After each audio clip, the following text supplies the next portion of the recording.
Indian El Clasico the classic rivalry in Indian football എന്നൊക്കെ വിളിക്കുന്നത് Mohan ബഗാനും east ബംഗാളും തമ്മിലുള്ള പോരാട്ടമാണ്. ഈസ്റ്റ് ബംഗാൾ അതേ പാരമ്പര്യം നിലനിർത്തുന്നുണ്ട്. പക്ഷേ മോഹൻ ബഗാൻ പലതവണ ആളുകൾ വന്നു മാറിപ്പോയി പേരിന്റെ ബാഡ്ജും കാര്യങ്ങളൊക്കെ മാറ്റിവെച്ച് അവരിപ്പോഴും യഥാർത്ഥ മോഹൻ ബഗാന്റെ ലെഗസി തങ്ങളോടൊപ്പം ഉണ്ടെന്നൊക്കെയാണ് അവകാശപ്പെടുന്നത്. പക്ഷേ മോഹൻ ബഗാൻ അൾട്രാസ് കേട്ടാൽ കണ്ടം വഴി ഓടിക്കും. ഞങ്ങളാണ് യഥാർത്ഥ മോഹൻ ബഗാൻ എന്ന് പറയുന്നത്. അത് മാറ്റി നിർത്തേണ്ട ഒരു സത്യം തന്നെയാണ്. മറൈനസ് മാത്രമാണ് മോഹൻ ബഗാൻ സൂപ്പർ ജയൻസിനെ മോഹൻ ബഗാനായിട്ട് അഡ്മിറ്റ് ചെയ്തിരിക്കുന്നത്.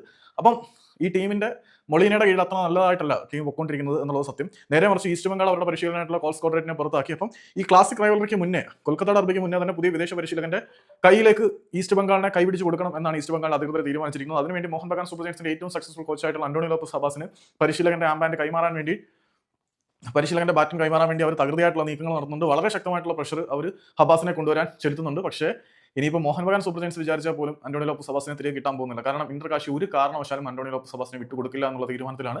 മാത്രമല്ല ഇന്റർകാശിയെ സംബന്ധിച്ചിടത്തോളം അവർക്ക് കൃത്യമായിട്ടുള്ള ഒരു വിഷൻ ഉണ്ട്, പ്ലാൻ ഉണ്ട്, പദ്ധതിയുണ്ട്. അതിനെല്ലാം ഹബാസ് തങ്ങളുടെ കൂടെ വേണം എന്ന് ഉറച്ച് വിശ്വസിക്കുന്നുണ്ട്. Habas Mohun Bagan super giants വിട്ട് ഇന്റർകാശിയിലേക്ക് പോയപ്പോൾ ഇന്റർകാശി മുന്നോട്ട് വെച്ചിരിക്കുന്ന ആ ഒരു വിഷൻ പൂർണ്ണമായിട്ട് ഇംപ്രസ്ഡ് ആണ്. അതുകൊണ്ട് തന്നെയാണ് അദ്ദേഹത്തിന്റെ പ്രിയപ്പെട്ട താരമായിട്ടുള്ള ജോണി കോക്കോയും അങ്ങോട്ട് പോയത്. പറഞ്ഞു വരുന്നത് എന്താണെന്ന് വെച്ചാൽ ഈസ്റ്റ് ബംഗാൾ വളരെ തകൃതിയായിട്ട് അന്റോണിയോ ലോപ്പസ് ഹബാസിനെ തങ്ങളുടെ കൂടാരത്തിലേക്ക് കൊണ്ടുവരാൻ ശ്രമങ്ങൾ നടത്തുന്നുണ്ടെങ്കിലും ഇന്റർകാശി ഒരു തരത്തിലും അമ്പിനും വില്ലിനും അടുക്കുന്നില്ല.